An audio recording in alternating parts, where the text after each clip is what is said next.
there, welcome to Emotionally Healthy Spirituality Session 3. This is a course I'm doing. I'm running it in person at Christian Life Church every 3 weeks on a Monday evening, and then recording it for those who can't make it. It is a course heavily based on Pete Scazzaro's fantastic book, Emotionally Healthy Spirituality. So heavily based on that. I just wanted to kind of give my own take on his excellent material. So a massive shout out to him. Most of it's his material. I've kind of added some bits in and swapped it around a little bit and tried to make some flavour of it for us, which hopefully you are enjoying. I am loving it. I've read the book a few times.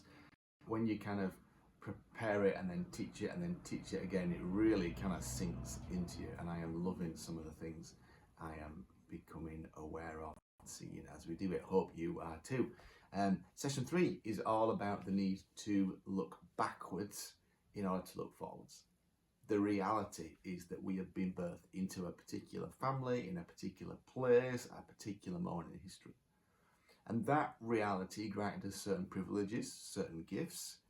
It also granted us certain things that were not gifts, what we might call emotional baggage that we carried from being born and living in that family at that place at that time. Perhaps some of us feel like we are just kind of pulling a suitcase along. Some of us feel like we have like a whole HGV trailer behind us of pain and wounds and bad experiences from our past. Whether we feel it's big or little, in one sense, the key is not how much we feel we've got. I would suggest, as we'll go through this, I'm going to show you, or hopefully we all have it. So we all have things that we've brought in that are not healthy and helpful. And more than that, it has a big impact on our lives, because our past experiences create lenses or filters for us to see the world through, which means our past has a huge impact on how we interpret the present. And interpret, I think, is a good word, because none of us experience reality. And remember, God is ultimate reality. So reality is how we interact, what we see, what we experience. But God is ultimate reality as well. So it affects everything. Our past, we experience everything in the present through the lens of the past. We interpret everything we experience today, whether that be positive or negative, through the lens of our past. And so it's absolutely key, if we're going to be emotionally and spiritually healthy, that we understand what those lenses are. What are the ways we interpret today based on what the past was? And is that healthy? Is it something we want to continue? Is it something we're happy with? Or is it just followed us our whole lives and we're not even aware of it? When I did this in person, we started with an icebreaker question. And the question was, what does the word family mean to you? And I've taken all those flip charts and put them on this kind of graphic. As you can see, and there were maybe only 7 or 8 people in the room when I shared it in person. But just from those few people, wow, what a big topic. Wow, what a big kind of sense of, wow, there's a lot going on here. And I'm sure you can relate to some of the words on the screen there. Maybe there's some ones you want to add on. But what it shows me is that just that word, that sense of family, is very loaded and can mean all sorts of things to all sorts of different people. So we're going to explore that thought about family and explore the biblical view of family and some of the things that we can see about family, both positive and negative, from scripture later on. But before we explore that, I want to talk about nature versus nurture. Now, I'm sure you are aware of the nature versus nurture debate and this core message that human behavior and development is shaped by both inherited biological factors, so the genes that are passed on from your mum and your dad, and environmental experiences. And for many years it was like, is it nurture? Is it nurture? Now the vast majority of psychologists have come to agree that it's not nature versus nurture, but nature and nurture. It's both and. So nature is about the biological and genetic factors we are born with, such as inherited traits, genetic risk factors, physical appearances. Nurture is about the environmental influences that shape us. So the family we're born into, the culture of that family, how love was or not expressed in that family, education, culture, early experiences, lifestyle, that's all nurture. And some traits are strongly biological, so the colour of your eyes, just wherever you live in the world, the type of kind of place you're going does not affect your eye colour. That is pretty much determined, almost 100%, I believe, by the genetic code that's passed on from mum and from dad.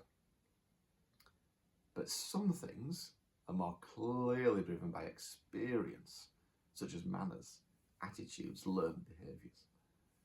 And as I say, the agreement now is that both the genetic DNA you are born with and the environment you are brought up with come together, and out of those two things, that affects how we are.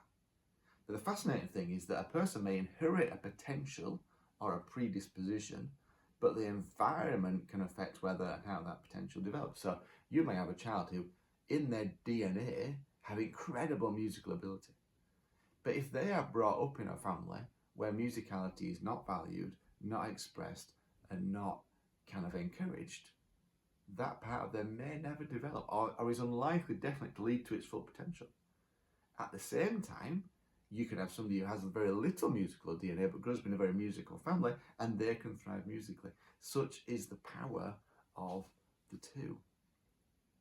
We talked about this a little bit, about how our genes are expressed and how our DNA can actually change by our experiences, and we're going to look at that a bit more now. And one of the ways that studies do this to work out nature and nurture is to study twins who have been separated at birth and brought up in different environments. So genetically they're exactly the same, but their environments are different. And what we see, for example, height, a child can inherit genes for tallness, but if they live in an environment of poor nutrition and illness, they may not grow as tall as their genes would determine in a different environment. I've already talked about musical ability. Behaviour, children can learn politeness, aggression or social habits by observing and receiving reinforcement.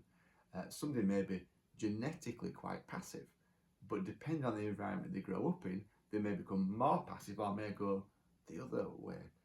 Some genes can increase risk for some conditions, some mental health conditions. So some people just genetically can be more prone to experience certain mental health conditions. But at the same time, trauma, stress, relationships and life experiences also play a major role. I'm going to show you a video now on epigenetics, which we talked about a little bit in session 2, and this whole idea of nature versus nature.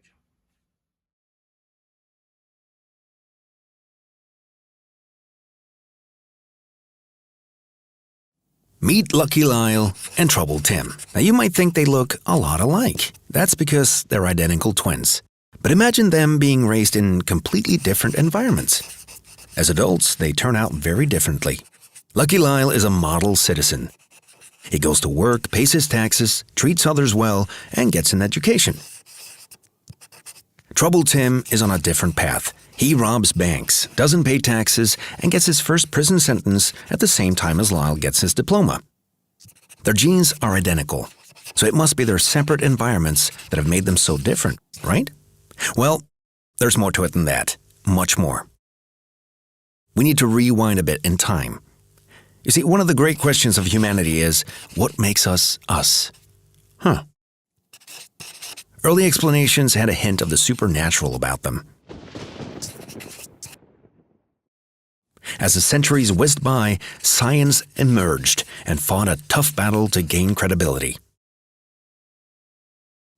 Eventually, social science emerged with the popular theory that our environment is what makes us us. Let's call this nurture. Undaunted, the biological sciences presented another theory: genes, an unchangeable blueprint in you from birth, decides everything. Let's call this one nature. So, are we a product of our genes or of our environment? The battle raged on.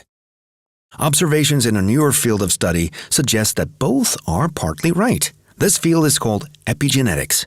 It means above genetics and has to do with how nature and nurture interact. At the heart of this discussion is one simple question asked by researcher Michael Meany: what makes a good rat mama? Well, for a rat mother, nothing says love and care like some nice, vigorous licking. The higher the number of licks, the more love and the better the mama. With this in mind, the researchers compared two groups of rat mothers, one that licked their babies a lot and another that didn't. They found that when babies grew up, they carried their mama's behavior with them and passed it on to the next generation and the next one, and so on. But could it simply be that this particular group of rats was genetically predisposed to produce caring mothers? Well, to test this, the researchers took newborn babies from low-licking mothers and fostered them with high-licking mothers and vice versa. It turns out that if the mother is a high licker, the rat baby becomes a high licker too, regardless of whether it's genetically related to her or not. So genes really don't have anything to do with it then? In true scientific fashion, the researchers dove right into the brains of these rats to see what, if anything, was different in the brains of the babies of high-licking versus low-licking mothers. When they looked at genes that possibly play a role in motherly care, they found crucial differences. Newborn rat babies have clusters of molecules called methyl groups attached to these genes. These methyl groups silence the gene, effectively switching it off. The researchers discovered that while the methyl groups in rats from low-licking mothers were still attached, in the rats from high-licking mothers, these methyl groups had disappeared. This was also true for the rats that had been adopted by high-licking rat mothers. The care these rats received from their mothers actually physically altered their genetic expression. Now that's all fine and good for rats, but what about people? Well, the same is true for Lucky Lyle and Troubled Tim, and for you and me. The genes you're born with are the genes you've got. But lifestyle and environmental influences such as nutrition, exercise, smoking, stress, and love greatly affect your biology. These changes can actually be observed at the DNA level. The bright side is that epigenetic changes happen throughout our lives, and our choices can make real differences in how we develop as human beings.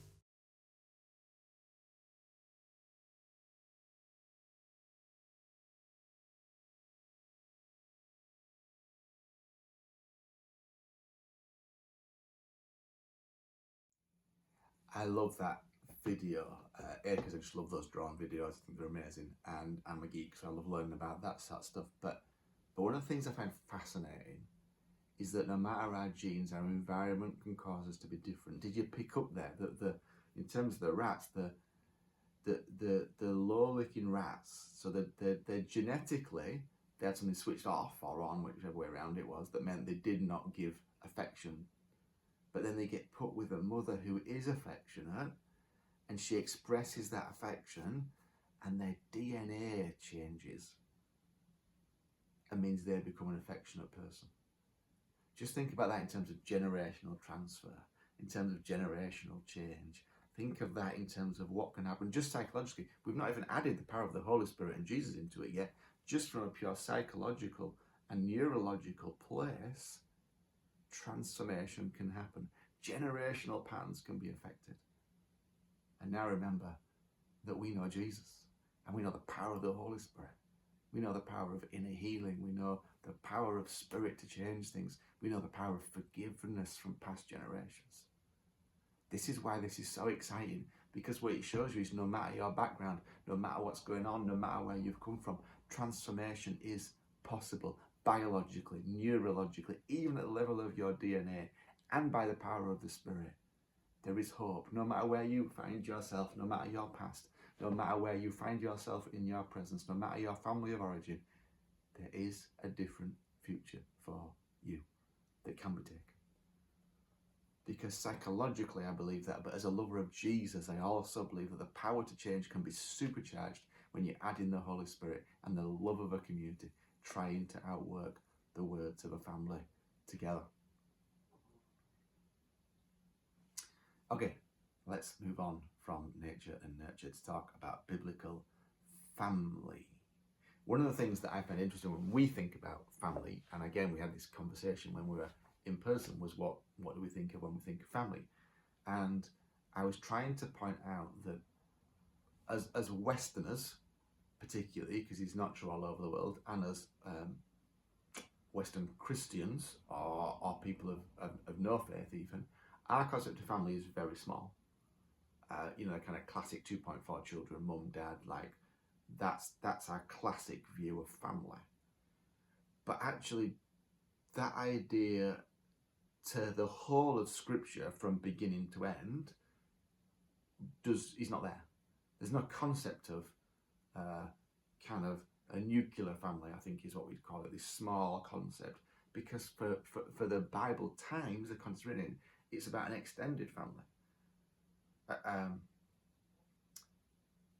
It would refer to your extended family over 3 or 4 generations, and we'll explore, if you know Scripture, you'll know that phrase occurs quite a lot, 3 or 4 generations, both in blessings and curses it comes up, and we're going to explore why that might be. But in terms of 4 generations, that means going back to my great-grandparents. So that's me. I was born in 1977. My parents, who were born in the early 50s. My grandparents, who have both passed away now, but even if they had my mum and dad in their 20s, I mean, to be born in the 30s, 1930s. So if we go back another 20 years, my great-grandparents, that means they'd be born in the 1910s. So right now, my family to the 3rd and 4th generation covers easily over 100 years. 4 generations, easily that can cover over 100 years. And when the Bible talks about family, that's what it's talking about. It's not talking about your brother and your mum and your dad. It's talking about your extended family going back 3 or 4 generations, going back 100 years. It's all the brothers, sisters, uncles, aunts, and significant others going back all that time. I don't know about you, but we had uncles and aunts in my family. There were no uncles and aunts.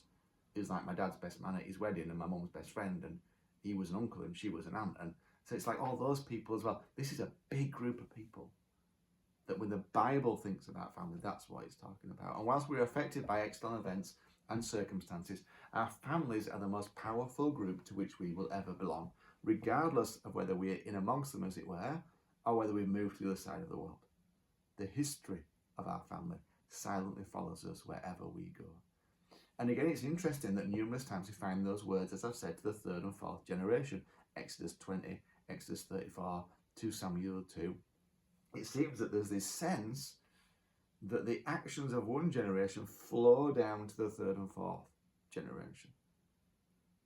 And it made me think of those words in Jesus in a new light in Matthew 10. Whoever loves their father or mother more than me is not worthy of me. If you think of this of clinging on to a culture of your family, of loving their way of living more than Jesus' way of living, or of assuming your family, the way your family lives is the right way to live, perhaps these words could be interpreted differently. And we see the handing down of culture and ways of living by exploring the lives of Abraham, Isaac, and Jacob. This is fascinating. See, Genesis relates how the truth that sins and blessings are passed from generation to generation. And on one level, Abraham, this is all in Genesis, because of his obedience, it got passed from generation to generation to his children, Isaac, his grandchildren, Jacob, and his great-grandchildren, Joseph and their brothers. But at the same time, as those blessings flowing down the line, we also observe a pattern of brokenness and emotional and spiritual unhealth getting passed through the generations. What do I mean by that? Well, first of all, through all these generations, there's a pattern of lying. Abraham lies twice about Sarah, denies being a husband, and he's happy for somebody else to take her as their husband just to save his own skin. Abraham lies twice. Isaac and Rebekah's marriage is characterized by lies. Jacob lies to everybody. I mean, his name means deceiver. And 10 of Jacob's children lied about Joseph's death, faking a funeral and keeping a family secret for more than 10 years.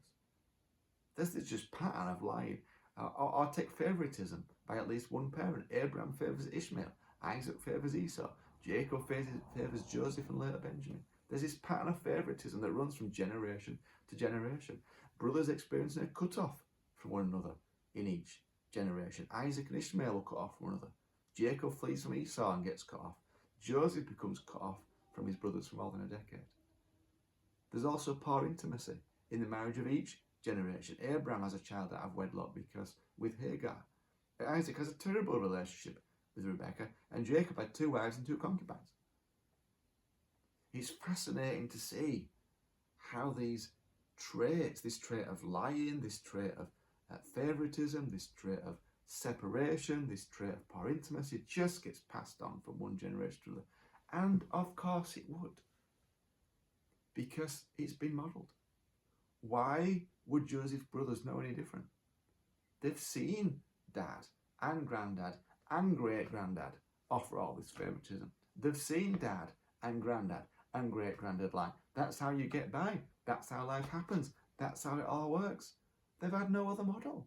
I'm not blaming anybody here because all they are doing is modelling what they've seen their parents do.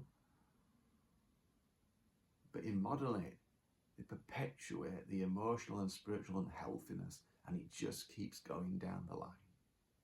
Which is why taking time to be aware of those things is so helpful, because you have the opportunity to stop that generational brokenness. But you have to become aware of it first. You have to first spend some time working out what are the ways that are unhealthy, that I've lived with my whole life because this is how we do family. But actually, is that emotionally healthy? Is it spiritually healthy? How does that work? You see, many of us don't realise it, but we've come from a culture. We've come from a familial culture that when we were children, we had no idea of it. We just swam in it because you just get brought up in it, and this is how it is. But in truth, what happens is each family has its own set of, well, you could call them commandments, really. Pete in the book calls them the 10 commandments of family. And we often underestimate the deep conscious imprint our family of origin leaves in us. And it's often only as we grow older that we realise just how deep that influence runs. But each of us has been imprinted with certain ways of thinking and behaving. And our culture, the media, the events of our lives have also imprinted on us. But those behavioural patterns operate under a set of commandments. Some spoken and explicit, more often though they are unspoken and implicit, hardwired into our brains, and in some cases our DNA. Wonder what the 10 commandments of your family might be across various different areas. Maybe in terms of money, maybe you got told money is the best source of security. Maybe you've got to make lots of it, so you've made it. In terms of sex, maybe sex was not to be spoken about openly. Maybe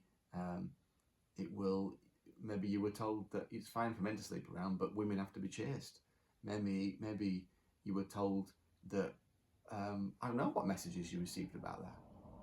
But there'll be messages you've received about all these different areas, about conflict, about expressing anger, about relationships, about different cultures, about success, about feeling emotions. That's a massive one. Handling grief and loss, massive one. Handling conflict, massive one. And what's fantastic, not fantastic, but what's interesting to me is that you see this most. Faye and I have done a lot of kind of marriage prep with couples over the years. Don't know how many times we've done it now, a lot. But each time you get this fascinating thing where they have these conversations, these couples who have come from different cultures, and each is like, that's really weird. And the other person's going, no, what you do is really weird. And it's like this clash of cultures, and that's one of the reasons why marriage is so hard, because it is a culture clash often. Things are coming together that you have lived with and thought were perfectly normal and perfectly right, and somebody else goes, that's weird. You don't do it like that. That's not right. That's not how it should happen. And it's like, you've never thought about it. You've never challenged it. You've never considered it could be different. It's also why marriage can be wonderful, because it causes you to question all sorts of things and hopefully work out what culture you want to create in your marriage if you are in that place. But they're all those areas that I talked about before. I know those parenting, gender roles, singleness, physical affection.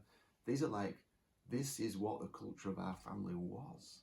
It's interesting to think about what would be the 10 commandments of your family.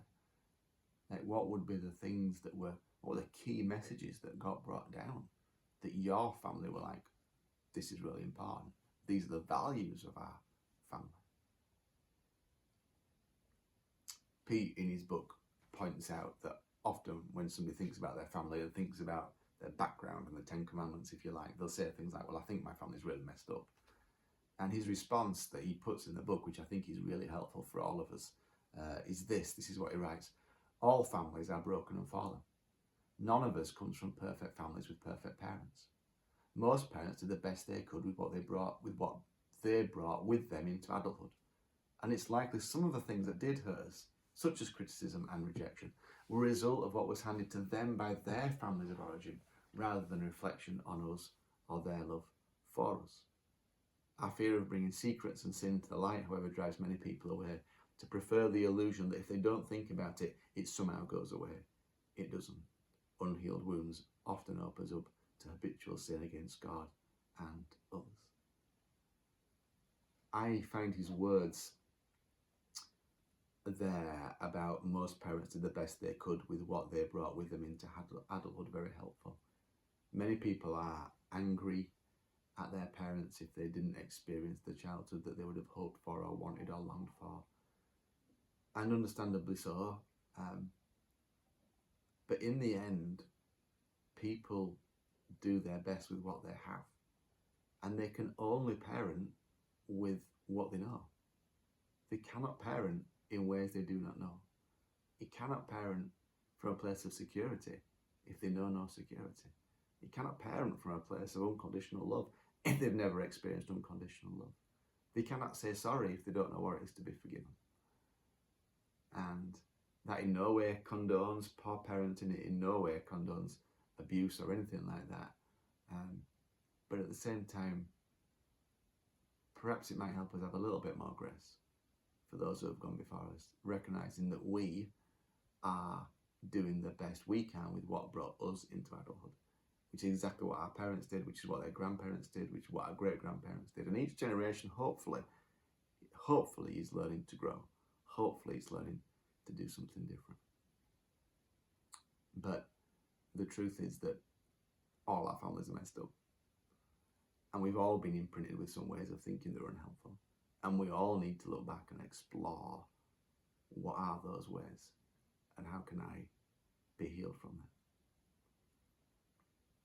Let me move on to Joseph. We've already seen how Joseph came from a family with very challenging traits: poor intimacy, lying, deception, separation, favoritism.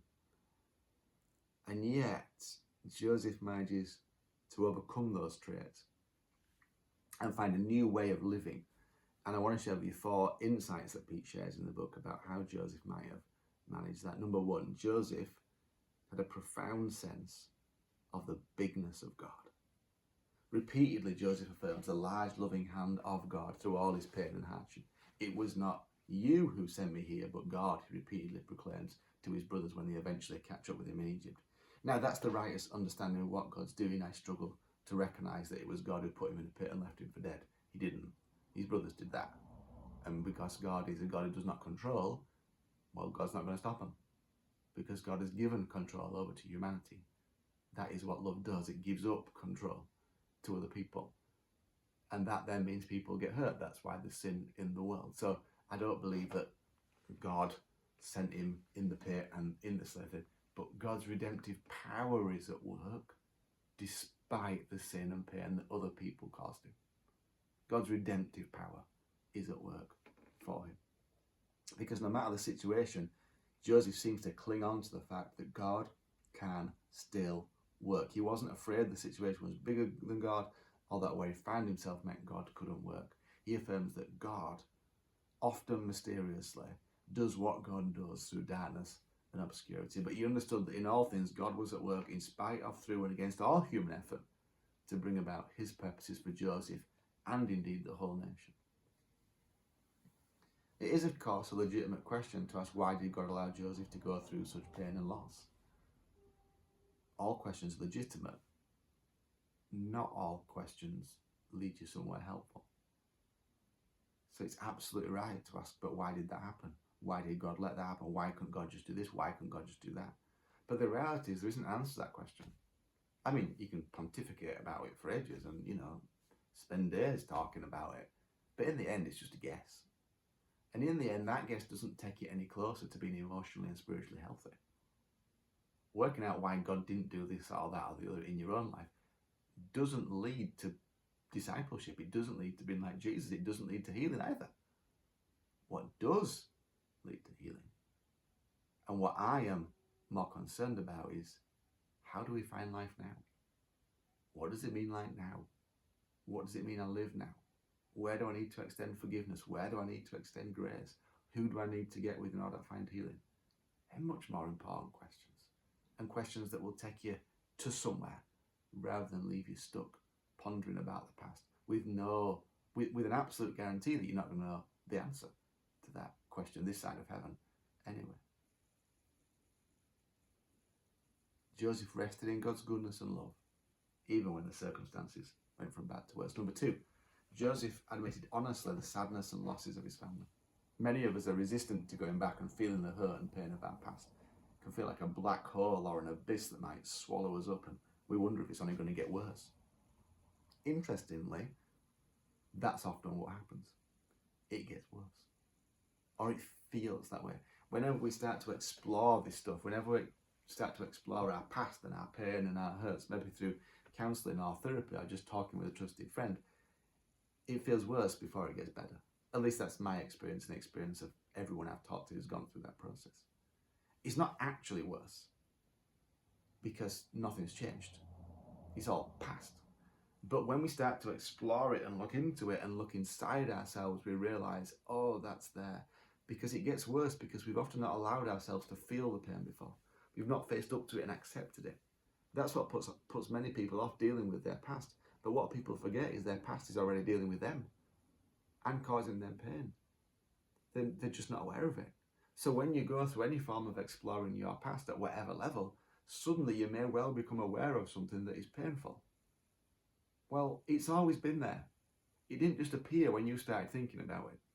It's always been there and it's always been painful. You've just numbed it and chose not to be aware of it because you've shoved it in a cupboard in your heart somewhere. But actually life comes from opening that cupboard and being aware of it. This is the whole point of, well, there's lots of points to the story of Lazarus, but one of the points of the story of Lazarus is, roll back the stone. What's the response? It's going to stink. Yeah, death stinks. It's horrible.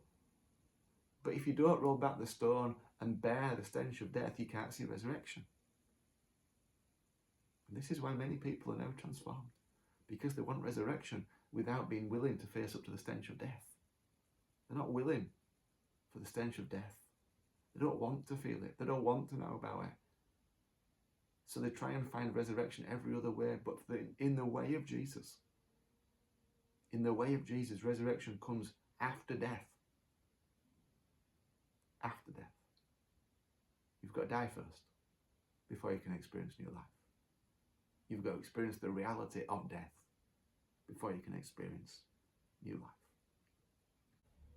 Number 3, Joseph rewrote his life script according to Scripture. Joseph had plenty of reason to say to himself, well, I don't have a right to exist, or I'm a mistake, or nobody cares, or I should never trust anybody, I shouldn't take risks, it's too painful.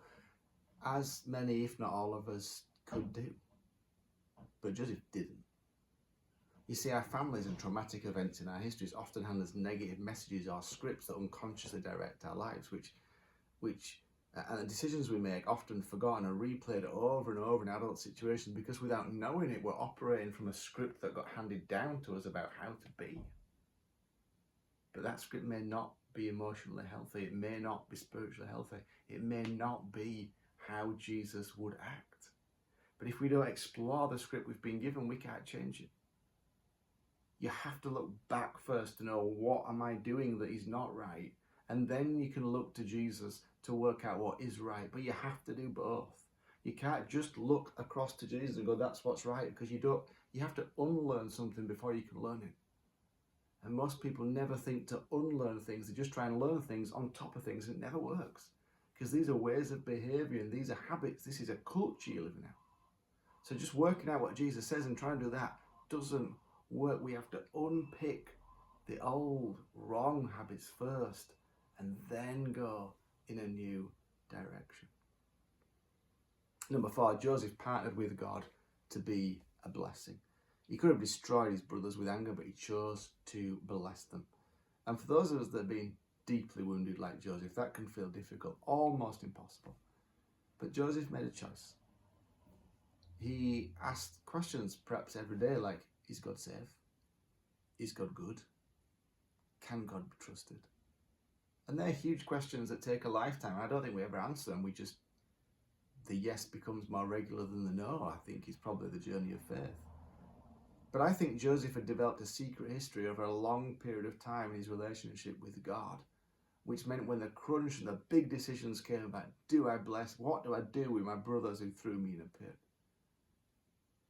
All the small choices up to that point meant he could bless and he could bring some wonderful things for the whole land. And we'll talk in further sessions about the need for small daily choices that when you get to the big decisions, make it much easier to make emotionally and spiritually healthy ones. Okay, two things before we finish. One, a community of solitudes, and two, an exercise. A community of solitudes then. A gravitational pull back to the destructive patterns of our family of origin and our culture is enormous. And going back to go forward is something we must do in the context of community. With mature friends, mentors, for some the help of a spiritual director or counsellor or therapist. We need trusted people in our lives, of whom we can ask questions like, how do you experience me? Tell me the feelings and thoughts you have when you're with me. What vibe do you pick up when I'm around? Brilliant questions. But of course, you have to be courageous to ask them. But if you can be that courageous, and if you can prayerfully listen to those answers whilst having some self-compassion like we talked about in session 1, then that will go a long way toward getting healing and a perspective on those areas of our lives that we need to change. Both Lauren Newman and Thomas Merton, incredible authors, said we need to be part of something called a community of solitudes. What they meant is that community only really exists when those people in community have learned to embrace solitude, which is one of the, I think, key disciplines to be able to live an emotionally healthy life. Nouwen said this: solitude is where we listen to God. It's remarkable that solitude always calls us to community. In solitude, you realise you're part of a human family and that you want to live something together. By community, I don't mean formal communities, I mean families, friends, parishes, prayer groups. Community is not an organisation. Community is a way of living. You gather around people with whom you want to proclaim the truth that we are all divine. Community is not easy. Somebody once said community is the place where the person you least want to live with always lives. Why is it so important that solitude come before community? If we do not know we are the beloved sons and daughters of God, we're going to expect someone in the community to make us feel that way, and they cannot. We'll expect someone to give us that perfect, unconditional love, which they cannot. Because community is not loneliness grabbing onto loneliness. I'm so lonely and you're so lonely, let's try and deal with that loneliness together. True community is solitude grabbing onto solitude. I am the beloved, you are the beloved, and together we can build a whole. Perhaps real community can only be created when people come together who are each aware of their belovedness from God and bring that belovedness from the table. That's an equal table.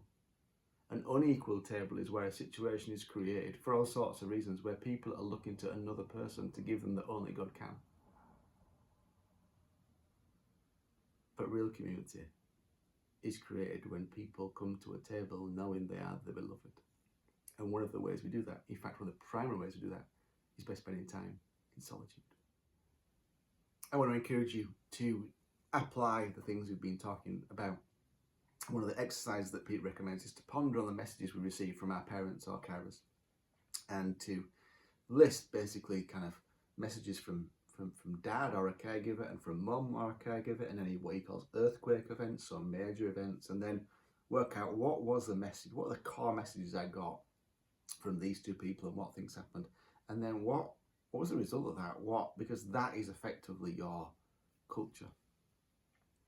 So messages received from our parents might be: education is everything, you must achieve to be loved, don't show weakness, always be nice, bury your feelings, don't talk about loss,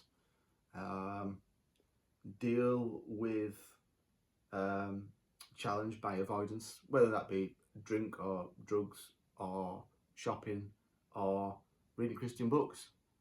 They're all forms of avoidance from dealing with reality, or can be. Then we list earthquake events, major events that have shaped us, betrayals, abuse, sudden loss, shameful secrets, divorce, those things that just sent an absolute shockwave through our family.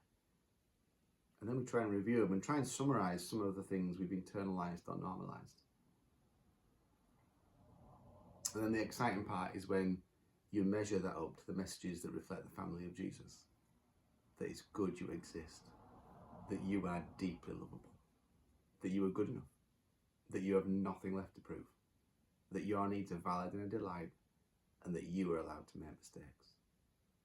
I want to encourage you to think on and ponder that. That won't be a quick exercise. It may be something you have to come back to. It may be something you have to ask siblings about, or partners about, or others who know your family. But I would encourage you, have a think. What is the culture you inherited? What are the ways of thinking and living that you just see all through your family? And are they healthy? Emotionally? Spiritually? Would Jesus live like that? They're all brilliant questions to answer. Listen, thank you so much for taking the time to watch. I hope it's been helpful. I hope it's caused you to think and ponder. And session 4, which is all about the wall, is our next session that will be online in about 3 weeks' time. And this is all about the sense that in every Christian's walk, there is a place you hit where it feels like you're not going anywhere. It feels like God's disappeared. It feels like you can't hear him. It feels like you can't sense him. And that is normal. Lots of people get to that point, they think something's wrong, they've done something wrong, God's upset with them. As I'll show you, from the incredible material that Pete's written, that's just a normal part of the Christian life, and learning to go through that wall is a key part in becoming emotionally and spiritually healthy. Till next time, lots of love.